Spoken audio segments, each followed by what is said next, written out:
সবুজে ঘেরা কুমিল্লার চান্দিনা উপজেলার একটি প্রাণচঞ্চল স্থান দেওগামতা বাজার। গ্রামীণ জীবনের স্পন্দন মিশে আছে এই ছোট্ট বাজারের প্রতিটি কোণায়। উপর থেকে ড্রোনের চোখে দেখা যায় সরু রাস্তা, মানুষের আনাগোনা, দোকান ঘরে কর্মব্যস্ত, আর চারপাশের সবুজ প্রকৃতির যেন এক অপূর্ব দৃশ্যপট সৃষ্টি করেছে। প্রতিদিন সকালে শুরু হয় বাজারের কোলাহল দিয়ে। কেউ শাকসবজি বিক্রি করছে, কেউ পণ্য বয়ে নিয়ে যাচ্ছে গ্রাহকের হাতে। এখানে মানুষ পায় তাদের প্রতিদিনের চাহিদার সবকিছু এক ছাদের নিচে। দেওগামতা বাজার শুধু বাণিজ্যের কেন্দ্র নয়, এটা এক মিলন মেলা, যেখানে মানুষ মিলে যায় হাসি আনন্দে, খোঁজে জীবনের সহজ সুখ। দিন শেষে যখন সূর্য ডুবে যায় পশ্চিমে, বাজারের আলো ঝলমলে দৃশ্য যেন নতুন রূপে জেগে ওঠে। দূর থেকে ড্রোনে দেখা যায় ছোট ছোট আলো মেলে তৈরি করেছে এক অনন্য গ্রামীণ চিত্র।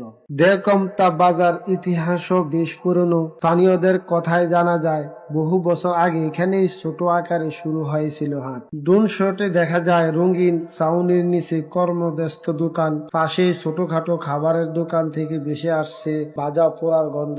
একদিকে ভ্যান চালকের ডাক, অন্যদিকে ক্রেতার দরদাম, সব মিলিয়ে তৈরি হয়েছে এক চিরচেনা গ্রামের মানচিত্র। মানুষের হাসি, কষ্ট, সংগ্রাম সবই মিশে আছে এই দেওগামতা বাজারের গল্পে। এখানে মানুষ খুঁজে পায় জীবনের ছন্দ, এখানে জেগে থাকে গ্রাম বাংলার স্পন্দন।